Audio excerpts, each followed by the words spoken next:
ಇನ್ನು ಮುಂದಿನ ಅಧ್ಯಕ್ಷರೇ, ಇದು ಭಾಳ ಭಾಳ ಸೀರಿಯಸ್, ರೈತ ವಿರೋಧಿ, ರೈತರ ಬಗ್ಗೆ ಹೊಟ್ಟೆ ಕಾಳಜಿ ಇಲ್ಲಾರ್ದವ್ ಆ ವಿಷಯನೂ ಸತ್ಯವನ್ನು ನಾ ಇವತ್ತು ಹೇಳಬೇಕಾಗಿದೆ. ಅಲ್ಲ, ಕಳಸಾ ಬಂಡ್ರಿ ಇವತ್ತು ಯಾರಿಂದ ನಿಂತಂತ ಹೇಳಲ್ಲ. ಕಳಸಾ ಬಂಡೂರಿ ಹೇಳಿದ್ರಲ್ಲ, ಕೇಂದ್ರ ಮತ್ತು ರಾಜ್ಯ ಅಂತ ಎರಡು ಹೇಳಿದ್ರು ಅವರೇ. ನೋಡ್ರಿ, ನ್ಯಾಯಾಲಯದಾಗ ನಾ ಪರಿಸರದ ಹೇಳ್ದಲ್ಲ, ನರೇಂದ್ರ ಸ್ವಾಮಿ ಅವ್ರ ಪರಿಸರ ಹೇಳಿಲ್ಲ, ದಿಲ್ಲಿ ಪರಿಸರ ಹೇಳಿದ್ದು. ಅಲ್ಲಿ ಹೋದ್ರೆ ಬರೀ ಇದೆ ಹಣೆ ಬರ. ಹಿಂದೆ ಕೆ ಎಚ್ ರಂಗನಾಥ್ ನೀವು ಯಾರಿಗೆ ಮಾತಾಡ್ತೀರಿ ಅಧ್ಯಕ್ಷರೇ, ತಾವು ನೋಡ್ತೀವಿ, ನೀವು ನಿಮ್ಮ ಕಡೆ ಬಹಳ ಗಂಭೀರವಾಗಿ ನೋಡ್ತಾ ಇದ್ದೀನಿ, ತಾವು ನಗ್ತಾ ಇಲ್ಲ, ಅದಕ್ಕೆ ನನಗೆ ಸಮಸ್ಯೆ ಆಗಿದೆ. ಅಧ್ಯಕ್ಷರೇ, ಇವತ್ತು ಈ ಕರ್ನಾಟಕದ ಉತ್ತರ ಕರ್ನಾಟಕದಲ್ಲಿ ಸುಮಾರು 58 ಸಕ್ಕರೆ ಕಾರ್ಖಾನೆ. ಈ ರೈತರು ಮುಗ್ಧರಾದರೆ ಪಾಪ ಅವ್ರಿಗೇನೂ ಗೊತ್ತಿಲ್ಲ. ಕೆಲವೊಂದು ಸೋಕಾಲ್ಡ್ ಟೆಕ್ನಾಲಜಿ ಮತ್ತು ಏನದು ಎಲ್ಲ ತಿಳುವಂತಹ ಕೆಲವೊಂದು ಮಂದಿ ಅದಾರೆ, ಮೇಧಾವಿಗಳು. ಅವ್ರಿಗೆ ಏನು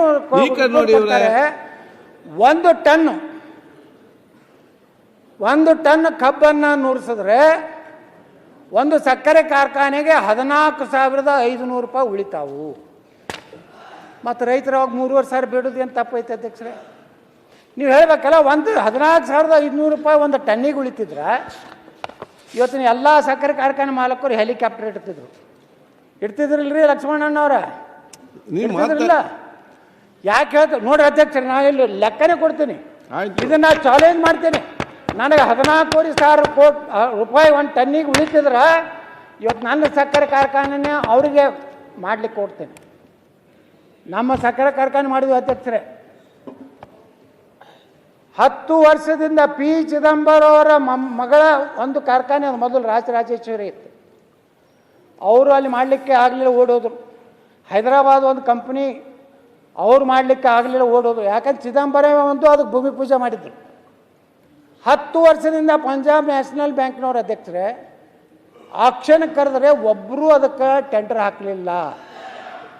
ಅಲ್ಲಿ ರೈತರು ಬಂದು ನನ್ನ ಮನೆಗೆ ಬಂದು ನಮ್ಮ ಬಸವರಾಜ ಪಾಟೀಲ್ ಸೇಡಮ್ಮನ ಕರ್ಕೊಂಡು ಬಂದು ಕೈ ಮುಗಿದು, ಏನಾರು ಮಾಡಿರಿ, ಪುಣ್ಯ ಕಟ್ಕೋರಿ, ಈ ಕಾರ್ಖಾನೆ ಮಾಡಿರಿ ಅಂತ ಹೇಳಿ ನಾವು ಕಾರ್ಖಾನೆ ಮಾಡಿದ್ರೆ ಅಧ್ಯಕ್ಷರೇ ಇಡೀ ಕರ್ನಾಟಕದಲ್ಲಿ ಒಂದು ಮಾಡೆಲ್ನ ಕಾರ್ಖಾನೆ ಮಾಡಿದ್ದೀನಿ. ನಮಗೇನು ರೈತರು ದುಡ್ಡು ತಿನ್ಬೇಕನ್ನೋಂಥ ಅಷ್ಟು ಕೀಳು ಮಟ್ಟಕ್ಕೆ ಅವಶ್ಯ ಇಲ್ಲ. ಯಾಕಂದ್ರೆ ಲಕ್ಷ್ಮಣ ಸವದಿಯವರು ಕಾಟಾ ಹೊಡಿದ್ರ ಬಗ್ಗೆ ಮಾತಾಡಿದ್ರು. ರೈತರು 2 ವರ್ಷ ಪಾಪ ಕಾಟಾ ಹೊಡಿದ್ರ ಬಗ್ಗೆ ಮಾತಾಡಿದ್ರು. ಆದರೆ ಏನು ಕ್ರಮ ಆಯಿತು? ನಾ ಹೇಳ್ತೇನೆ, ಬೇಕಾದಂಗೆ ಕಾಟ ಹಾಕ್ರಿ ನಾನು ಮುಂದೆ. ನಾ ಯಾರು ರೈತರನ್ನ ಕಾಟ ಹೊಡೆದು ಮೋಸ ಮಾಡಿ ರೊಕ್ಕ ಗಳಿಸೋ ಅವಶ್ಯಕತೆ ಇಲ್ಲ ಅಧ್ಯಕ್ಷರೇ. ಇವತ್ತು 1 ಟನ್ ಕಬ್ಬು ಅಧ್ಯಕ್ಷರೇ, ನಾನು ನಮ್ಮ ಭಾಗದ ಹೇಳ್ತೇನೆ, ನಾನು ಆ ಕಡೆ ರಿಕವರಿ ಹೆಚ್ಚಿರ್ಬೋದು ಬಿಡ್ಬೋದು, ಯಾರು ಮಾಡಿದ್ರು ಆ ಲೆಕ್ಕಾಚಾರನೇ ಹೇಳ್ತೀನಿ. ನಮ್ಮ ಕಡೆ 10.25 ರಿಕವರಿ ಇದೆ 1 ಟನ್ನಿಗೆ. 1 ಟನ್ನು ಕಬ್ಬು ನೂರಿಸಿದ್ರೆ ಇವತ್ತು 37 ರೂಪಾಯಿ ಧಾರಣೆ ಇದೆ, 37-38. ಎಷ್ಟು ಬರ್ತದಂದರೆ 102 ಕಿಲೋ 0.50 ಸಕ್ಕರೆ ಬರ್ತದೆ. ಏಟಾಗ್ತದೆ ಅಧ್ಯಕ್ಷರೇ? 3,895. ಮೊಲಾಸಿಸ್ ಕಾಕಂಬಿ ಅದು 1 ಟನ್ನಿಗೆ 45 kg ಮೊಲಾಸಿಸ್. ಇದನ್ನು ಇದು ಮಾಡಿದ್ರೆ 12.15 ಲೀಟ್ರ್ ಇಥನಾಲ್ ಆಗ್ತದೆ. ಅದರಿಂದ 704 ರೂಪಾಯಿ ಬರ್ತದೆ.